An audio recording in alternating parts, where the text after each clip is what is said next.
Hello, racing fans, and welcome back to another edition of Handicappers Corner, brought to you by the Derby Bar and Grill.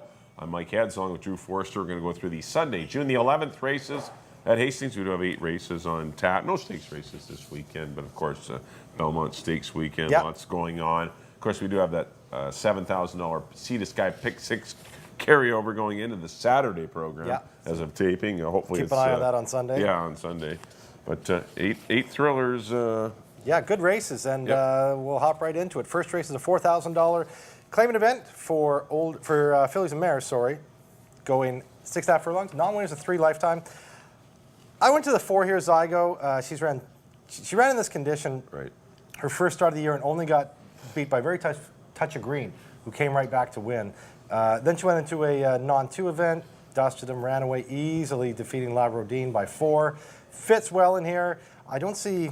There's a little speed to her outside. Maybe Arbenita Rose wants to go, but I don't think anybody wants to go with her. Right. I see her getting the lead and not looking back. I got Zygo on top of Storm Cruiser, who had a good second behind Chestnut's Gold in her last, and David Lopez picks up the mount because Morales sticks with Zygo. And I threw in Arbenita Rose for Pat Jarvis. She's the third in that same race. No clever picks here. 4, 5, and 2 for me. I agree. Zygo is the horse to beat. Nice win last time. This horse is live. It was in a non-3 first time out.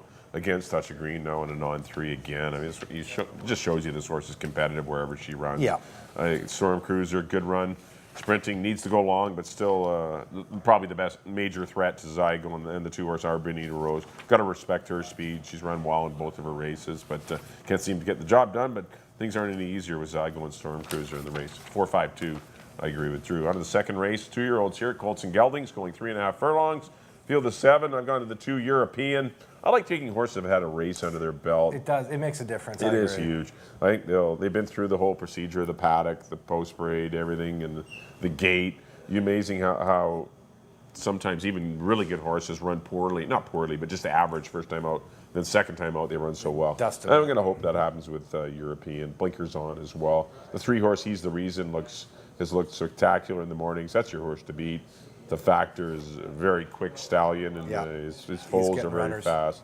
And the 6 Asp, another one that's got, great credentials. Cost $35,000 at the Washington sale. The Pegasus sale. The Washington Pegasus the 2-year-old sale. training sale. Yeah. That's right. And so those are the 3 horses. I got 2, 3, 6. I agree generally. I got He's the Reason on top of European. European was a bit of a handful in the gate last time, so.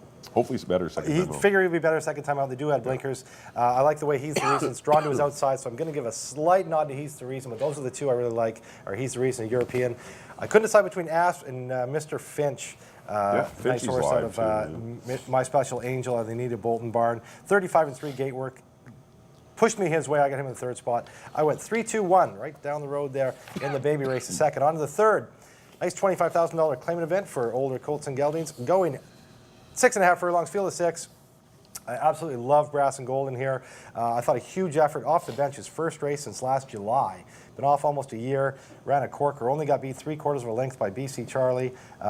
A neck ahead of the odds are good, but those horses that had a race, he hadn't. I really like Brass and Gold in here. I think it sets up for him because all the inside 3 have a fair bit of speed. You got Omega Victory, he's going. You got Dashing Dawn, he's quick, and you have the odds are good. He's another one that presses the pace. Very fast. I think it sets up great for Brass and Gold. I got him on top. I put Colterberry in the 2nd spot because of his closing style. He hasn't run this year, so he might be a race behind these guys.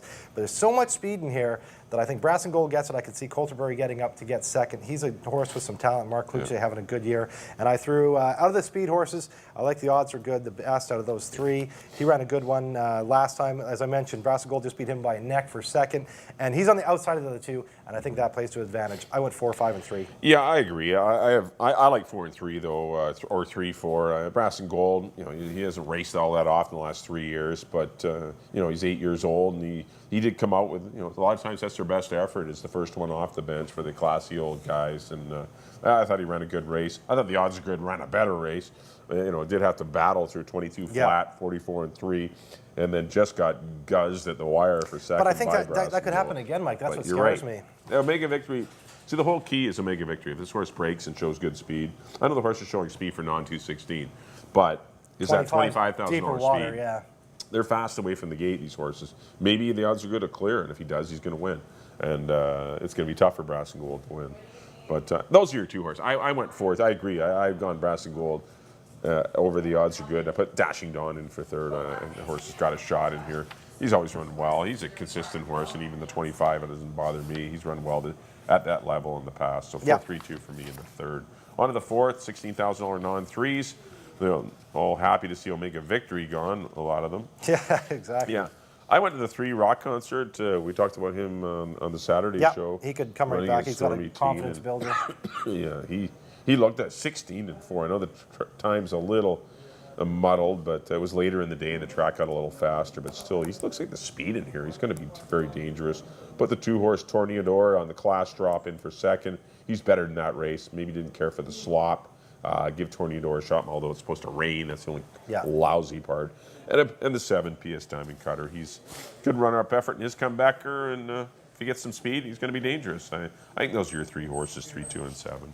I got the same horses, but I put PS Diamond Cutter on top because, again, should be some speed. Yeah. I see Torneador and Rock Concert hooking up, and he sits the trip in behind him. I thought a really good effort. First off the bench, he's running against horses that have been running, and his first out, he only gets beat a length by Omega Victory. I thought that was a huge effort by PS Diamond Cutter, and I see him moving forward off that. I think Amadeo Perez suits him perfectly for this kind of trip. And then the other 2, I put Rock Concert in second. Won his first race by like 9. It was a very impressive performance. That was 14 starts ago, or 13 starts ago. Now he went down to the $8,000 level, got his second win, and he could get a lot of confidence off of that. You can see him moving forward off of that. John did a good job dropping him in, get a confidence win, and then get him rolling again. Exactly. Sometimes you got to do that. Take a shot. And, coming right back, he just fits him, and on 3, he fits well in here. I got him in the second spot. And Torneador, as you mentioned, he's better than that last race shows. For 16, he should be a handful. But because of the shape of the race, I landed on PS Diamond Cutter. 7-3-2 for me in the fourth. On to the 5th, 3-and-up maiden, $4,000 claimant event field, and 9 in here for boys. I landed on the 6th, Mystic Belief on the Pat Jarvis barn. Another one, it was his first start on the 27th of May, closed well. Enrique Gonzalez sticks with him. It's another race where it looks like there's speed in here. You got My Sweet Sugar's got a little early gas. You got Prettier Than You is quick. You got Catch Me If You Can't goes. There should be enough speed. Cascadia showed some early lick. Should be enough speed in here. Discreet Country is another one that's going to go. I think there's a lot of speed in here, and that's why I like Mystic Belief to sit the trip. In the second start, she should move forward for Pat Jarvis, who's due for some luck this meet. I got Mystic Belief on top. Of the 4, Halloween Queen.